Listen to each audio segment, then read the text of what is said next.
বাংলাদেশি কর্মীদের জন্য ওমানের কাজের ভিসা, ওয়ার্ক ভিসা পুনরায় চালু হওয়া নিয়ে একটি বিশাল পজিটিভ আপডেট এসেছে। 2023 সাল থেকে ওমান সরকার বাংলাদেশিদের জন্য নতুন কাজের ভিসা সাময়িকভাবে স্থগিত রেখেছিল। তবে 2026 সালের শুরুতেই দুই দেশের উচ্চ পর্যায়ের বৈঠকে এই জটিলতা কাটার স্পষ্ট ইঙ্গিত পাওয়া গেছে। 2026 সালের সর্বশেষ অফিসিয়াল আপডেট এবং ভিসা চালুর সার্বিক পরিস্থিতি নিচে বিস্তারিত তুলে ধরা হলো। ওমান ভিসা 2026 সর্বশেষ অফিসিয়াল আপডেট। সৌদি আরবের রিয়াদে অনুষ্ঠিত গ্লোবাল লেবার মার্কেট কনফারেন্সে ওমানের শ্রমমন্ত্রী ডমাহাদ বিন সাইদ বিন আলী বাওয়াইন এবং বাংলাদেশের প্রবাসী কল্যাণ ও বৈদেশিক কর্মসংস্থান মন্ত্রণালয়ের উপদেষ্টার মধ্যে একটি অত্যন্ত গুরুত্বপূর্ণ দ্বিপাক্ষিক বৈঠক অনুষ্ঠিত হয়। এই বৈঠকে ওমানের শ্রমমন্ত্রী স্পষ্ট আশ্বাস দিয়েছেন যে বাংলাদেশি নাগরিকদের জন্য ওমানের স্থগিত থাকা ওয়ার্ক ভিসা খুব দ্রুতই পুনরায় উন্মুক্ত করা হবে।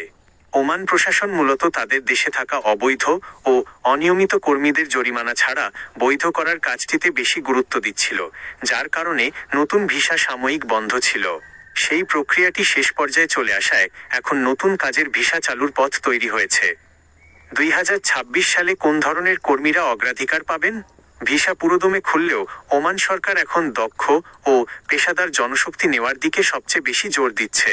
চুক্তি অনুযায়ী নিচের খাতগুলোর কর্মীরা ওমানে সহজে ভিসা পাবেন: দক্ষ পেশাজীবী, প্রকৌশলী, ইঞ্জিনিয়ার্স, চিকিৎসক, ডক্টরস এবং নার্সেস, কারিগরি বা টেকনিক্যাল কর্মী, আইটি স্পেশালিস্ট, সার্টিফাইড টেকনিশিয়ান এবং দক্ষ নির্মাণ শ্রমিক।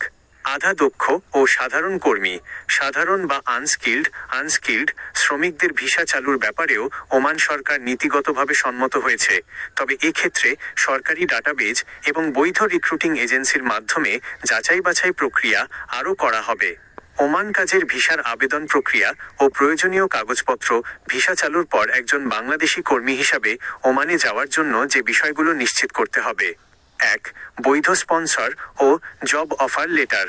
প্রথম ধাপ, ওমানের একজন বৈধ নিয়োগকর্তা, স্পন্সর বা কোম্পানির কাছ থেকে একটি আসল কাজের অফার লেটার, জব অফার পেতে হবে। নিয়োগকর্তা ওমানের শ্রম মন্ত্রণালয় থেকে আপনার জন্য লেবার ক্লিয়ারেন্স বা কাজের অনুমতি সংগ্রহ করবেন। 2. গামকা GAMCA মেডিকেল টেস্ট। দ্বিতীয় ধাপ, বাংলাদেশ থেকে ওমান যাওয়ার জন্য গামকা অনুমোদিত সেন্টার থেকে মেডিকেল পরীক্ষা করিয়ে ফিট সার্টিফিকেট বা মেডিকেল ফিটনেস কার্ড সংগ্রহ করতে হবে। 3. Police clearance certificate PCC। তৃতীয় ধাপ, আবেদনকারীর নামে কোনো অপরাধমূলক রেকর্ড নেই, এটি নিশ্চিত করতে বাংলাদেশ পুলিশ থেকে একটি অফিসিয়াল পুলিশ ক্লিয়ারেন্স সার্টিফিকেট নিতে হবে। 4. BMET স্মার্ট কার্ড সংগ্রহ। চতুর্থ ধাপ, ভিসা অনুমোদন হওয়ার পর এবং বাংলাদেশ থেকে ওমানের উদ্দেশ্যে রওনা হওয়ার আগে জনশক্তি কর্মসংস্থান ও প্রশিক্ষণ ব্যুরো BMET থেকে বাধ্যতামূলকভাবে ইমিগ্রেশন ক্লিয়ারেন্স কার্ড বা স্মার্ট কার্ড সংগ্রহ করতে হবে। দালাল বা ভুয়া এজেন্সি থেকে সতর্ক থাকুন। ওমান ভিসা খোলার এই পজিটিভ খবরকে পুঁজি করে অনেক ভুয়া দালাল চক্রবাজারে সক্রিয় হতে পারে। তাই কোনো এজেন্সিকে অগ্রিম টাকা দেওয়ার আগে নিশ্চিত হয়ে নিন যে ওমানি কোম্পানিটি আসল কিনা এবং এজেন্সির সরকারি লাইসেন্স আছে কিনা। ওমানি নিয়োগকর্তার মাধ্যম ছাড়া সরাসরি কোনো ফ্রি ভিসা বা অন অ্যারাইভাল কাজের ভিসা হয় না। বাংলাদেশি কর্মীদের জন্য ওমানের শ্রমবাজার নিয়ে 2026 সালে একটি বড় ইতিবাচক পরিবর্তন এসেছে।